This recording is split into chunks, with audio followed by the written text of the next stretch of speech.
Today, I'm going to help you learn the basics of photography in 5 minutes.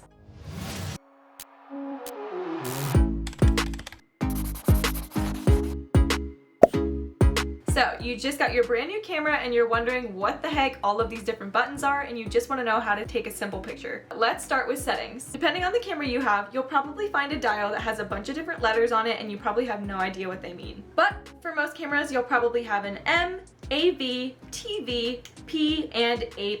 If you just got your camera and you kind of want everything to be done for you, you're gonna go ahead and put it on the A+, which is the auto setting. The auto setting will basically figure out the 3 different things that factor into taking a picture: shutter speed, aperture, and ISO. If you have no idea what those are, don't worry, I'm gonna explain it in just a second. The auto settings on your camera will basically do all of the work for you in figuring out what your exposure should be like, what your aperture should be like, and your ISO. Now, what are those things? Your shutter speed is basically how fast your camera is going to close and open up the shutter inside your camera. If you have a shutter that's super fast, for instance 1/8000, your shutter is going to go very quickly and snap a picture that will have no blur to it. If you put your shutter down super low, for instance 1/60, you're going to get some motion blur if you have something moving in your picture.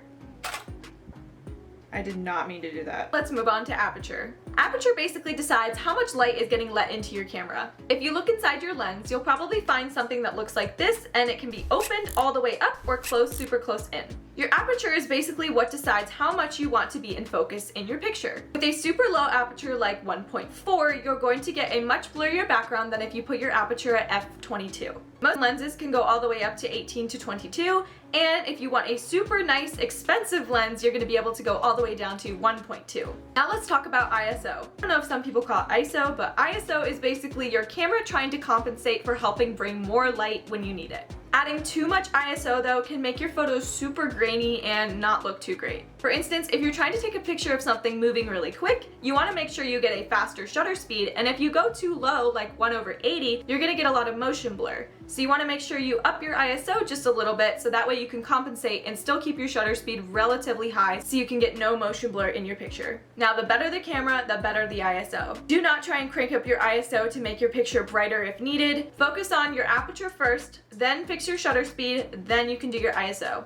ISO should always be the last thing to come into the picture if you need it, but otherwise try and keep it relatively low. So now let's talk about all of those 3 in manual mode. If you shoot in manual mode, you get to control all of those settings. So for instance, if you wanted to blur your background and you wanted to put your aperture down, you're allowed to do that in manual mode and set all of your settings yourself. All professional photographers definitely shoot in manual mode because we get to create what we want. It's super great to learn a manual quickly to make sure that you can nail in all of your different settings and how they work. The last thing I wanted to talk about for our settings is white balance. When you're outside, there's presets in the camera most of the time that are like sunny, cloudy, and shade. Those presets can help make sure that your photos are basically looking more natural and true to what the outdoor lighting environment looks like. But honestly, you can also edit that stuff too, so it's not super big if you just leave it on auto. I'm gonna go through a couple of the buttons just to help you figure out where everything is located. Even if you're not shooting with a Canon or this specific camera is completely fine, you can basically just figure it out based on your dials and buttons on your camera. For me, shutter speed is on this top dial. For your aperture, I have mine right here on this back dial. Again, when you see an F in front of it, that is your aperture. That also means f-stop. F-stop and aperture are the same exact thing. For my ISO, I actually don't have a specific dial that I use. There is a button on the top of my camera that allows me to hold it in and then use another dial. That usually is the way that ISO is set. And then as for your white balance, it just depends on the camera, but mine, I have to press a couple buttons to find it on the back. Now let's talk about lenses. There are tons of different lenses on the market, and if you've ever looked them up yourself, they are pricey.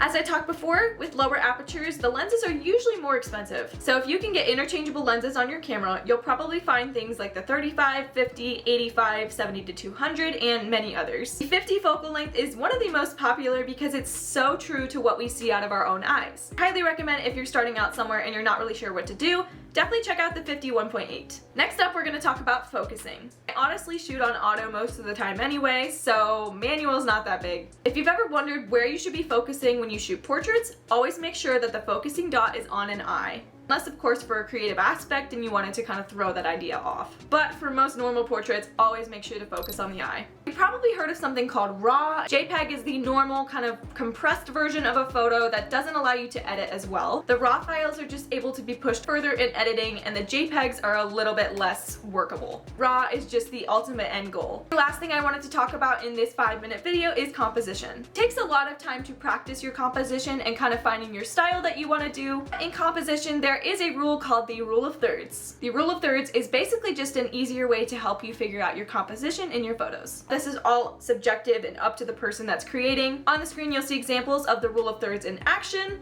It sometimes just makes your photo a bit more interesting by not having your subject in the direct middle. Alright guys, that is 5 minutes of the basics of photography. If you enjoyed this video, make sure to give it a thumbs up down below. If you have any other video suggestions on the basics of photography that you want to learn more about, make sure to comment down below in the comment section. And be sure to subscribe so you never miss out on another video from me. Thank you guys so much for watching, and I will see you again in the next one.